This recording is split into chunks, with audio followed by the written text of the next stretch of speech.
Tikman na natin guys. At syempre ang sarap.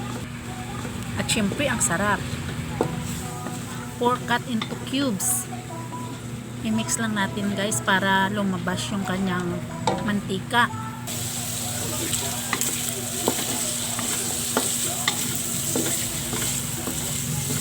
Hindi na tayo maglagay ng oil guys kasi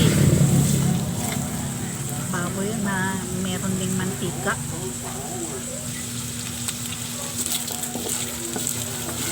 Mix lang natin hanggang mamula-mula siya na guys. At set aside, ilagay ang pinakas o bulad guys na padas para pampasarap sa ating lulutuin. Medyo i-prito din natin siya sa oil ng ating baboy. Ayan guys.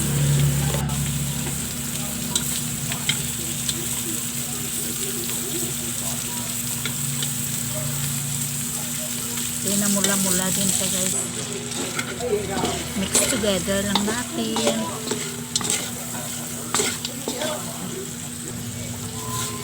Saka ilang yan guys, medyo may kunting batok-batok. Ayun na guys, inilagay ko ng second squeeze na gata, pangalawang piga. Yun yung ating ilaga sa ating gabi at sa ating pork din para lumambot. Pork and bulad. Yun guys, ganda ng kanyang kulo guys. Ilagay ko na ang gabi. Medyo semi-dry lang yan guys kasi tag-ulan. Sinama ko na lahat guys, yung kanang laman, steam at saka meron din ng ribs. Yun guys, palambutin lang natin. Harvest ko lang yan guys sa garden ko. Wow, harvest. Nilagyan ko na ng minced garlic,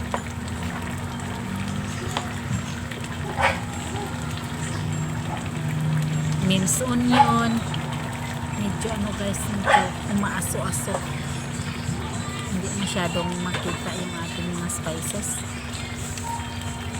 Yun lang guys, garlic at saka onion.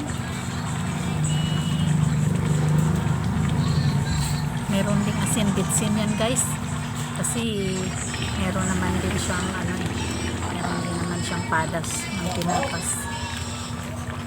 So, asin bitsin lang.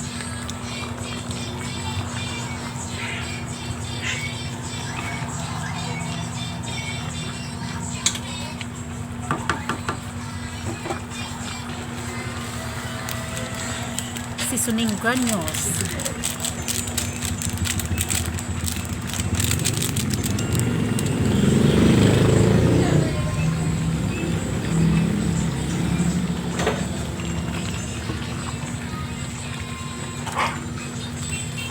Mix lang ng mix. Hindi masyadong mix yan guys.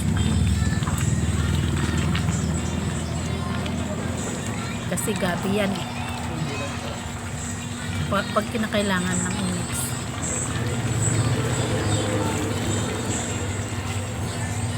Unang piga na gata. First squeeze na coconut milk. Damihan natin para creamy yung ating laing. Laing ang ating niluluto guys ngayon.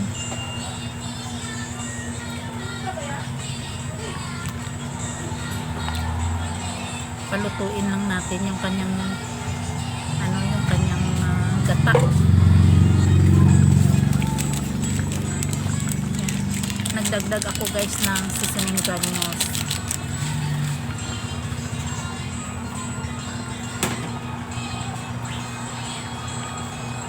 Kasi mas marami-rami.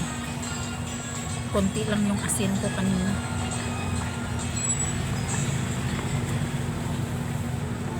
Sandali na lang po.